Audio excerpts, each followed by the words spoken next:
میں گھر کی طرف جا رہا تھا مگر اچانک میں نے گاڑی جھٹکے سے روک دی کیونکہ سامنے میری ایک شخص پر نظر پڑی۔ بکھرے بال، بڑی ہوئی داڑھی، پھٹا ہوا میلا لباس، مگر پھر بھی میں پہچان چکا تھا۔ یہ میرے استاد رفیق احمد تھے۔ دوستو، آج جو واقعہ آپ کے سامنے پیش کرنے جا رہا ہوں یہ سچا واقعہ ہے اور میرے ایک دوست بیان کرتے ہیں۔ آئیے یہ واقعہ انہی کی زبانی سنتے ہیں۔ میرا نام فرقان احمد ہے۔ یوں تو میرا گاؤں سے تعلق ہے مگر شروع سے ہی تعلیم حاصل کرنے کا شوق تھا، لہٰذا گاؤں کے اسکول سے پرائمری تک تعلیم حاصل کرنے کے بعد کالج کا رخ کیا۔ ماں باپ کو کالج کی تعلیم کے لیے منانا بھی ایک بڑا مسئلہ تھا کیونکہ گاؤں بھر میں زیادہ تعلیم حاصل کرنے کا رواج ہی نہیں تھا۔ زیادہ تر گھروں میں لڑکے اپنے باپ کے ساتھ مویشی سنبھالتے یا کھیتی باڑی میں مدد کرواتے اور لڑکیوں کی چھوٹی عمر میں شادی کر دی جاتی۔ لڑکا بھی زیادہ تر 8ویں یا 10ویں تک تعلیم حاصل کرتا مگر اپنے ماں باپ کو میں نے اس بات کے لیے رضامند کر لیا میں اب کالج کی تعلیم حاصل کرنا چاہتا ہوں اور اس کے لیے مجھے دوسرے گاؤں کا رخ کرنا تھا۔ میرے لیے ایک مشکل مرحلہ تھا لیکن ماں کو منانا آسان تھا، لہٰذا ان کو منانے کے بعد ابا کو منانے کی ذمہ داری اماں پر ڈال دی اور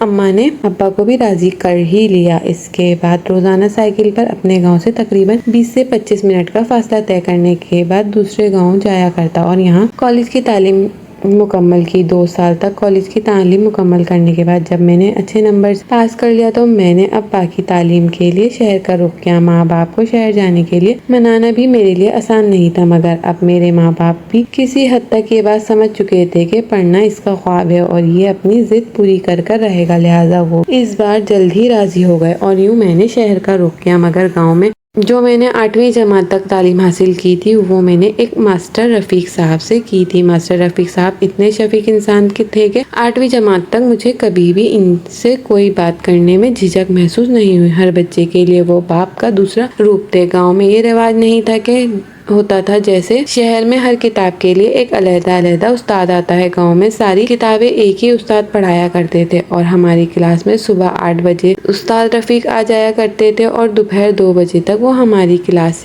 میں ہی رہا کرتے تھے اور تمام کتابیں وہی پڑھایا کرتے تھے۔ شہر میں آیا، یونیورسٹی کی تعلیم حاصل کی، اچھی نوکری بھی مل گئی۔ میں نے اپنے ماں باپ کو بھی یہیں پر بلا لیا، شادی بھی ہو چکی تھی۔ اب تو ایک مصروف زندگی گزار رہا تھا۔ پہلے کبھی گاؤں کا چکر لگایا کرتا تھا، گاؤں کے دوست یاروں سے ملاقات ہو جاتی، کچھ وقت وہاں گزارتا، اچھا محسوس ہوتا۔ لیکن اب شہر کی مصروف زندگی میں ایک پل بھی فارغ نہیں ملتا۔ ایک چھٹی کا دن فارغ ہوتا وہ بھی 100 جھنجھٹوں سے گزر جاتا تھا۔ لیکن اس دن میں شام 4 بجے کا وقت تھا جب دفتر سے فارغ ہونے کے بعد اپنی گاڑی میں بیٹھا میرے ساتھ میرا ایک دوست بھی تھا اور گاڑی گھر کی طرف رواں تھی جب اچانک میں نے گاڑی کو بریک لگایا اور گاڑی روک دی۔ میرا دوست فوراً مجھ سے پوچھنے لگا، کیا ہوا، خیریت تو ہے، گاڑی کیوں روک دی؟ مگر اس کے سوال کا جواب دینے کے بجائے میں جلدی سے گاڑی سے باہر نکلا کیونکہ میرے سامنے ایک مفلوق الحال شخص کھڑا تھا جس کے بال بڑے ہوئے تھے، داڑھی بے تحاشا بڑی ہوئی تھی، چہرے پر مٹی اور گرد جمی ہوئی تھی، کپڑے پھٹے ہوئے اور میلے کچیلے تھے، پاؤں ننگے تھے۔ مگر اس حال میں بھی اس شخص کے چہرے پر پہلی نظر پڑتے ہی میں نے اسے پہچان چکا تھا۔ وہ میرے ماسٹر رفیق صاحب تھے۔ ان کو اس حال میں دیکھ کر میرے دل پر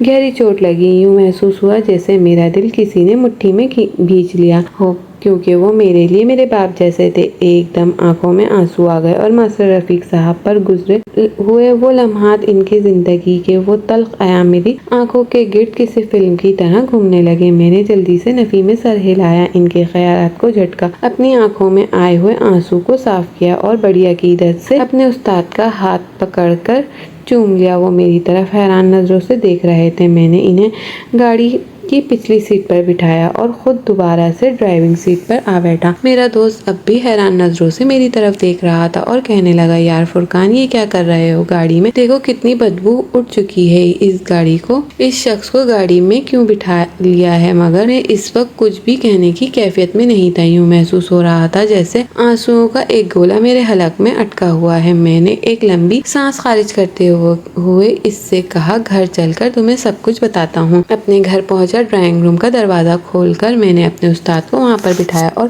استاد رفیق صاحب کو واش روم لے گیا۔ وہاں ٹب میں پانی بھرنے کے بعد میں نے انہیں پیڑھی پر بٹھا دیا اور صابن ان کے ہاتھوں میں تھما دیا اور انہیں کہا اچھی طرح نہا لیجیے۔ وہ بات کو سمجھ رہے تھے مگر کچھ بولے نہیں۔ میں نے خود ان کا لباس اتارا اور انہیں دوبارہ اشارے سے صابن ملنے کے لیے کہا۔ میرے کہنے پر انہوں نے اپنے جسم پر صابن لگانا شروع کر دیا۔ میں باہر آ گیا، اپنی بیوی کو آواز دے کر میں نے کہا کہ میرا کوئی لباس استری کر دو۔ وہ کہنے لگی ارے آپ نے یہ کپڑے صبح ہی تو پہنے تھے۔ میں نے کہا میں اپنے لیے نہیں مانگ رہا، تمہیں بتاتا ہوں، میرے کوئی اچھے سے کپڑے نکالو اور ان پر استری پھیر دو۔ بیوی نے اس بات میں سر ہلا دیا اور تقریباً 5 منٹ بعد ہی ڈرائنگ روم کے دروازے پر دستک دے کر اس نے میرا ایک بہترین لباس میرے ہاتھ میں تھما دیا جو استری شدہ تھا۔ کچھ دیر بعد میں نے واش روم میں جھانکا تو ماسٹر رفیق صاحب اب پہلے سے کافی بہتر حالت میں دکھائی دے رہے تھے۔ پھر میں نے آگے بڑھ کر خود ایک بار ان کے سر میں شیمپو لگایا، جس پر صابن مل کر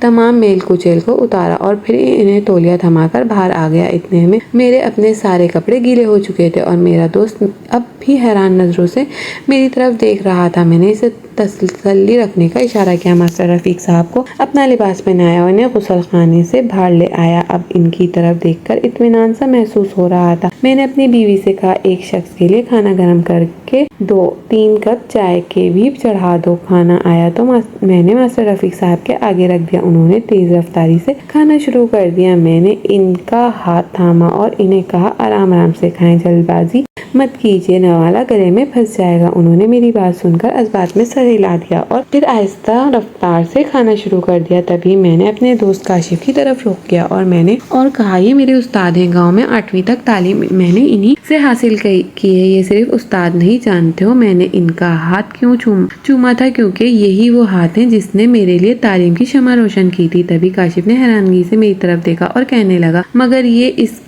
اس حال کو کیسے پہنچے؟ میں نے ایک ٹھنڈی سانس بھری اور کھانا کھاتے ہوئے اپنے استاد کے شفیق چہرے پر نظر دوڑاتے ہوئے کاشف سے کہا کہ اس کے پیچھے ایک بڑی دکھی داستان ہے۔ ماسٹر رفیق صاحب کی ایک ہی بیٹی تھی، کنزا 5 سال کی تھی جب ماسٹر صاحب کی بیوی کا انتقال ہو گیا، مگر ماسٹر صاحب کنزا سے اتنی محبت کرتے تھے کہ انہوں نے اسی خوف سے دوسری شادی نہ کی کہ نہ جانے دوسری ماں کنزا کے ساتھ کیسا سلوک کرے گی۔ دونوں باپ بیٹی ایک دوسرے کے لیے کافی تھے۔ ماسٹر صاحب صبح اسکول جانے کے لیے تیار ہوتے تو کنزا بھی ان کے ساتھ ہی جاتی۔ دوپہر کو دونوں باپ بیٹی اکٹھے اسکول سے واپس آتے۔ ماسٹر صاحب کنزا کے ساتھ سائے کی طرح ہر وقت رہا کرتے اور یوں ہی دونوں باپ بیٹی خوشی خوشی اپنی زندگی گزار رہے تھے۔ کنزا نے 8ویں جماعت تک گاؤں میں کے سرکاری اسکول سے تعلیم حاصل کی، مگر اس کے بعد بھی کنزا نے تعلیم کا یہ سلسلہ چھوڑا نہیں تھا، کیونکہ خود ماسٹر صاحب نے اسکول جاتے تھے اور پھر کنزا کا اکیلے گھر پر رہنا مناسب بھی نہیں تھا، لہٰذا ماسٹر صاحب جاتے ہوئے اسے بھی ساتھ لے جاتے اور پھر اسے ایک دوسرے گاؤں کے اسکول میں داخل کروا دیا گیا، جہاں 9ویں اور 10ویں اور 11ویں کی سہولت بھی موجود تھی۔ مگر یہاں سے ایک دقت شروع ہوئی۔ کنزا دوسرے گاؤں جاتی تھی اور ماسٹر صاحب اپنے اسکول جاتے۔ 8ویں تک تو دونوں باپ بیٹی اکٹھے ہی اسکول جایا کرتے تھے، مگر اب الگ الگ ہو چکے تھے، چھٹی کے وقت الگ الگ ہو چکے تھے۔ کنزا نے اپنے باپ کو بھروسہ دلایا اور تسلی دیتے ہوئے کہا کہ آپ فکر مت کیجیے، میں خود گھر آ جایا کروں گی، اب میں اس قابل ہوں کہ اپنا خیال رکھ سکوں۔ کنزا برقع اوڑھتی تھی، اس وقت برقعے میں آتی تھی۔ اس نوجوان لڑکی کو دیکھ کر پورا گاؤں سمجھ جایا کرتا تھا کہ ماسٹر رفیق صاحب کی بیٹی ہے، اور ویسے بھی کنزا خوبصورت لڑکی تھی۔ گاؤں سے واپس گھر آتے ہوئے کنزا کو ہمارے گاؤں کے چودھری ملک حیات کے بیٹے نے دیکھ لیا۔ وہ 8ویں فیل، آوارہ اور بدمزاج لڑکا تھا۔ چند دن وہ کنزا کو راستے میں آتے جاتے ہوئے روکنے کی کوشش کرتا رہا، اس سے نازیبا فرقات کہتا رہا، مگر کنزا نے برداشت سے کام لیا، نہ تو اپنے باپ کو اس بارے میں کچھ بتایا، نہ ہی اس لڑکے سے کچھ کہا۔ آخری حد تک اس نے کوشش کی کہ یہ معاملہ خاموشی سے نپٹ جائے، مگر ملک حیات کا وہ بیٹا بڑا ہی بگڑا ہوا لڑکا تھا۔ مگر ایک دن پھر حد ہی ہو گئی۔ ملک حیات کے بیٹے نے کنزا کا نقاب کھینچ کر اتار دیا اور اسے یہ بات بہت بری محسوس ہوئی۔ وہ بہت روئی اور اس دن پہلی بار یہ بات اس نے اپنے والد کے سامنے کھل کر بیان کی۔ ماسٹر رفیق نے یہ سن کر بہت پریشان ہو گئے، کیونکہ وہ جانتے تھے ملک حیات اور اس کے بیٹے کی پہنچ کتنی ہے اور وہ لوگ کیسے ہیں اور کس مزاج کے انسان ہیں۔ وہ خوفزدہ تھے، مگر کنزا خوفزدہ نہیں تھی، حتیٰ کہ ماسٹر رفیق صاحب نے ڈرتے ہوئے اپنی بیٹی سے یہاں تک کہہ دیا تھا کہ تم پڑھائی چھوڑ دو، گھر پر رہا کرو۔ کنزا نے حیرت سے باپ کی طرف دیکھا اور کہنے لگی، یہ آپ کیسی باتیں کر رہے ہیں؟ یہ آوارہ اور بدماش اور بد اخلاق لڑکے کی وجہ سے میں اپنی تعلیم کیوں چھوڑ دوں؟ ایسا بالکل بھی نہیں ہوگا، آپ فکر مت کیجیے، میں اپنی حفاظت کرنا جانتی ہوں۔ کنزا نے ایک بار پھر سے اپنے والد کو تسلی دی، مگر ماسٹر رفیق صاحب پریشان تھے۔ لیکن پھر سے اسی روٹین سے دونوں باپ بیٹی اسکول جا رہے تھے۔ ماسٹر صاحب اپنے اسکول چلے جاتے اور کنزا دوسرے گاؤں میں اپنے اسکول چلے جاتی، پیدل جاتی اور پیدل آتی۔ لیکن ملک حیات کے بیٹے سرفراز نے معاملے کو نہ تو ختم ہونے دیا اور نہ ہی وہ باز آیا۔ اس نے ایک بار پھر سے کنزا کا راستہ روکا اور اس دن کنزا نے گھر آنے کے بجائے ملک حیات کی حویلی جانے کا فیصلہ کیا۔ ملک حیات اس وقت اپنی حویلی بڑے سے صحن میں پنچایت لگائے بیٹھے تھے۔ 50-100 آدمی ان کے ساتھ بیٹھے تھے۔ سر پہ اونچے مشملے اور والی پگڑی تھی اور بڑے فخر سے سینہ تان کر وہ سب کے درمیان لوگوں کے مسائل سنتے ہوئے ان کے فیصلے کر رہا تھا۔ تبھی اچانک ایک برقع پوش لڑکی وہاں سب مردوں کے درمیان جا کھڑی ہوئی اور بلند آواز میں کہنے لگی، ملک صاحب مجھے آپ سے کچھ بات کرنی ہے۔ ملک صاحب یہ دیکھ کر گڑبڑا گئے اور کہنے لگے، تم کون ہو بیٹی اور کیا بات کرنا چاہتی ہو؟ اول تو ملک صاحب بھی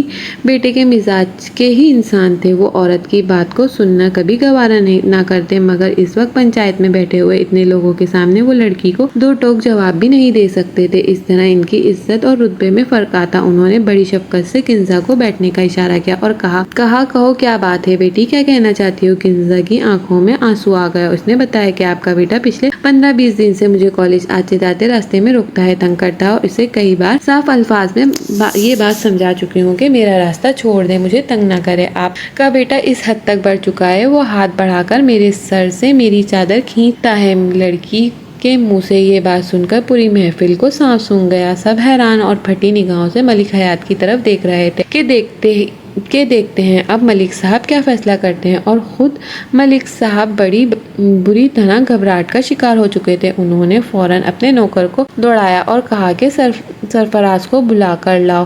10 منٹ گزرے تھے کہ سرفراز بھی باپ کے سامنے حاضر ہو گیا۔ سامنے اس برقع پوش لڑکی کو دیکھ کر سرفراز ساری بات سمجھ چکا تھا اور وہ گھبرایا ہوا تھا۔ ملک صاحب نے اب پوری پنچایت کے سامنے سرفراز کے منہ پر تھپڑ دے مارا، صرف اپنی عزت بڑھانے کے لیے، ورنہ وہ اپنے بیٹے کو اس طرح کے معاملوں میں اگر روکتے ٹوکتے تو وہ اس حد تک پہنچتا ہی نہیں۔ باپ کی اسے پوری سپورٹ حاصل تھی، مگر صرف پنچایت کے سامنے اپنا مشعلہ اونچا رکھنے کے لیے ملک حیات نے اپنے بیٹے کے منہ پر تھپڑ رسید کیا اور کہا کہ اس لڑکی سے معافی مانگو اور کہو میں دوبارہ تمہارا راستہ نہیں روکوں گا۔ سرفراز کے کان سرخ ہو چکے تھے، بدن غصے سے کانپ رہا تھا، مگر اس نے اپنے لہجے پر قابو پاتے ہوئے نظریں جھکاتے ہوئے کنزا سے کہا، میں آپ سے اپنی غلطی کی معافی مانگتا ہوں اور وعدہ کرتا ہوں دوبارہ کبھی آپ کے راستے میں نہیں آؤں گا۔ کنزا اٹھی اور اپنے گھر چلی گئی۔ سرفراز حویلی کے اندر چلا گیا اور ان 50-100 لوگوں نے گاؤں میں جا کر ملک حیات کے اس فیصلے کی خوب واہ واہ کی۔ ان کی خوب عزت بڑھ گئی۔ لوگوں نے کہا کہ یہ چودھری ہو تو ایسا باپ ہو، مگر درد پردہ کہانی کچھ اور تھی۔ باپ بیٹے کے ساتھ تھا اور اسے اس بات کا بخوبی احساس تھا کہ بیٹے کی 100 آدمیوں کے بیچ بے عزتی ہوئی ہے، لہٰذا اس نے بیٹے کو یہ حق دیا کہ وہ کنزا سے بے عزتی کا بدلہ لے سکتا ہے۔ چند دن خاموشی سے گزرے اور پھر ایک دن آدھی رات کو ماسٹر رفیق صاحب کے دروازے پر دستک ہوئی۔ جیسے ہی ماسٹر صاحب نے دروازہ کھولا، ملک حیات کا بیٹا سرفراز اپنے 2-4 آدمیوں کے ساتھ دندناتا ہوا ان کے گھر میں داخل ہوا۔ چند پل لگے تھے کہ رفیق صاحب کو ساری بات سمجھنے میں۔ اتنی دیر میں سرفراز کنزا تک جا پہنچا۔ ماسٹر صاحب آگے بڑھے اور اپنی بیٹی کو اپنے پیچھے کر لیا۔ اس نوجوان نے پھر 3-4 لوگوں کے ساتھ وہ اکیلے مقابلہ نہیں کر سکتے تھے، انہوں نے بیٹی کو بھاگنے کے لیے کہا اور خود ان سب کو روکنے لگے۔ کنزا گھر سے بھاگ چکی تھی۔ رفیق صاحب کبھی ایک شخص کو پکڑتے تو کبھی دوسرے کی ٹانگیں پکڑتے اور ان سب کو گھر سے باہر نکلنے سے روک رہے تھے تاکہ ان کی بیٹی کو بھاگنے کے لیے زیادہ سے زیادہ وقت مل سکے، مگر وہ 4 لوگ تھے اور رفیق صاحب اکیلے۔ چند منٹ میں ان لوگوں نے رفیق صاحب کو مار پیٹ کر ادمرہ کر دیا۔ وہ فرش پر گرے ہوئے تھے۔ ملک حیات کا بیٹا اپنے ان کارندوں کے ساتھ دوبارہ سے کنزا کی تلاش میں گاؤں بھر سے بھاگا دوڑا پھرتا رہا۔ جلدی سے وہ نظر آ گئی کیونکہ آدھی رات کا وقت تھا اور انہی گلیوں میں کوئی تھا۔ کنزا کے پاس نہ دوپٹہ تھا نہ پیروں میں جوتا، وہ بس بے سود بھاگے جا رہی تھی۔ مگر چند لمحوں بعد جب اس نے دیکھا کہ ملک حیات کا بیٹا سرفراز اپنے 3 آدمیوں کے ساتھ اس کے پیچھے آ رہا ہے تو وہ پل میں اس کے قریب پہنچ رہا ہے۔ وہ پوری قوت سے بھاگتے ہوئے کنزا کے قدموں سے اب جان نکلنے لگی تھی۔ پہلے وہ جو ہمت تھی وہ شاید اب ختم ہونے لگی تھی۔ اس کے قدم سست پڑ رہے تھے مگر وہ کسی صورت بھی اپنے آپ اس دندنانے کے سامنے جھکنا نہیں چاہتی تھی۔ تبھی ہمارے گاؤں کے وسط میں ایک کنواں ہے اور بڑا سا کنواں ہے جس میں اکثر گاؤں والے پانی لیتے ہیں۔ کنزا اس کے پاس پہنچی۔ اتنی ہمت والی لڑکی کی ہمت نہ جانے کیسے ختم ہو گئی۔ شاید اس نے دیکھا کہ ان 4 آدمیوں کے سامنے وہ کچھ نہیں کر سکتی۔ شاید وہ اپنے آپ کو بے بس محسوس کرنے لگی تھی۔ پتہ نہیں کیا سوچ کر کنزا نے اس کنویں میں چھلانگ لگا دی اور ملک حیات کا بیٹا اس دن ہاتھ ملتا رہ گیا۔ کنزا اس کے ہاتھ نہ آ سکی۔ اگلے دن پورے گاؤں میں یہ خبر پھیل چکی تھی اور رفیق صاحب کی موجودگی میں ان کی بیٹی کو مردہ حالت میں کنویں سے نکالا گیا۔ بس اسی دن سے بیٹی کو مٹی کے سپرد کرنے کے بعد خود رفیق صاحب کی یہ حالت ہو چکی ہے۔ نہ بولتے ہیں، نہ کچھ کھاتے ہیں، نہ پیتے ہیں۔ یوں محسوس ہوتا ہے جیسے وہ ہوش و حواس سے بیگانہ ہو چکے ہیں۔ رفیق صاحب کی اس حالت کے بارے میں مجھے گاؤں کے کسی شخص سے معلوم پڑا تھا۔ میں تب گیا بھی تھا ان سے ملنے کے لیے، انہیں دیکھنے کے لیے، مگر تب اتنی بری حالت نہیں تھی۔ تب میرا خیال تھا کہ اکلوتی اور لاڈلی بیٹی جان سے چلی گئی ہے، اس لیے رفیق صاحب کی یہ حالت ہو گئی۔ وقت کے ساتھ ساتھ سنبھل جائیں گے، مگر اب مجھے دیکھ کر اندازہ ہو رہا ہے کہ یہ صدمہ ان کے دل اور دماغ پر اثر کر گیا۔ رفیق صاحب کی زندگی کی یہ داستان سن کر کاشف کی آنکھوں میں بھی آنسو بہنے لگے۔ اتنے میں رفیق صاحب کھانا ختم کر چکے تھے۔ ہم سب نے مل بیٹھ کر چائے پی اور میں نے رفیق صاحب کو اپنے بستر میں لٹا دیا اور کچھ ہی دیر میں کمرے میں ان کے خراٹے گونج رہے تھے۔ وہ گہری نیند میں سو رہے تھے اور میں سوچ رہا تھا کیا وہ باپ بیٹا بھی سکون کی نیند سوتے ہوں گے جنہوں نے ایک باپ کی زندگی کا چین و سکون چھین لیا۔ ناظرین، مزید اس طرح کی سبق آموز کہانیاں اور واقعات سننے کے لیے ہماری ویڈیو کو لائک کریں، شیئر کریں، چینل کو سبسکرائب کرنا مت بھولیں۔ شکریہ۔ اللہ حافظ۔